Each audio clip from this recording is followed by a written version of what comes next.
Hello guys, welcome to my new blog. তো এই ভিডিওটি হচ্ছে গতকালের। আমি তাড়াতাড়ি করে ঠিক বিকাল 4টার দিকে রেডি হয়ে বেরিয়ে পড়ি রাস্তায়, কারণ যাবো রাসের মেলায়। সেটটা ভাঙা গুটি গুটি পায়ে যেতে যেতে আমি পৌঁছি স্টেশনে। আর স্টেশন থেকে কেউ কি চেনো? চিনলে ভালো, না চিনলে আরো ভালো।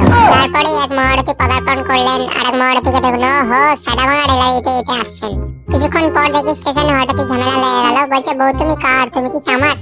না মানে এইসব নয়, একটা টাকা চুরির কেস নিয়ে হঠাৎই ঝামেলা লেগে গেল। আর আমরা অবস্থা বুঝে ব্যবস্থা নিয়ে কেটে পড়ি ছবি তোলার জন্য। ওহো সূর্যটাকে দেখো, আমি পোজ দিচ্ছি দেখো। শাহরুখ খান সঙ্গে সঙ্গে দুটো মিসড কল দিল আমাকে।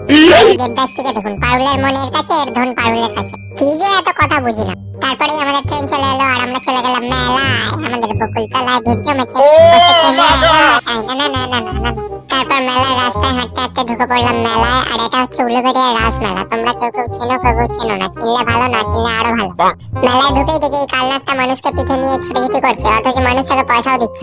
আমি আর বেশি দেরি না করেই চলে যাই আমার অকাতের জায়গায়। হরেক মাল 20 টাকা। কাকাকে বললাম, কাকা একটা অ্যানাকোন্ডা হবে? বললো অ্যানাকোন্ডা হবে না, এখন অ্যানাকোন্ডার বাচ্চা হবে। বলে তুলে দিল আমার হাতে একটা অ্যানাকোন্ডার বাচ্চা। সেই অ্যানাকোন্ডার ডিস্কে ঘোল বানিয়ে খাবো বলে কিনে নিলাম একটা হ্যান্ডব্যান্ড রিক্সা। আসার পথে একটু মন্দিরে বসে ছবি টবি তুলে আর শুটকি মাছের দর্শন করে চলে এলাম বাড়ি। তোমরা লাইক করে দিও তাড়াতাড়ি।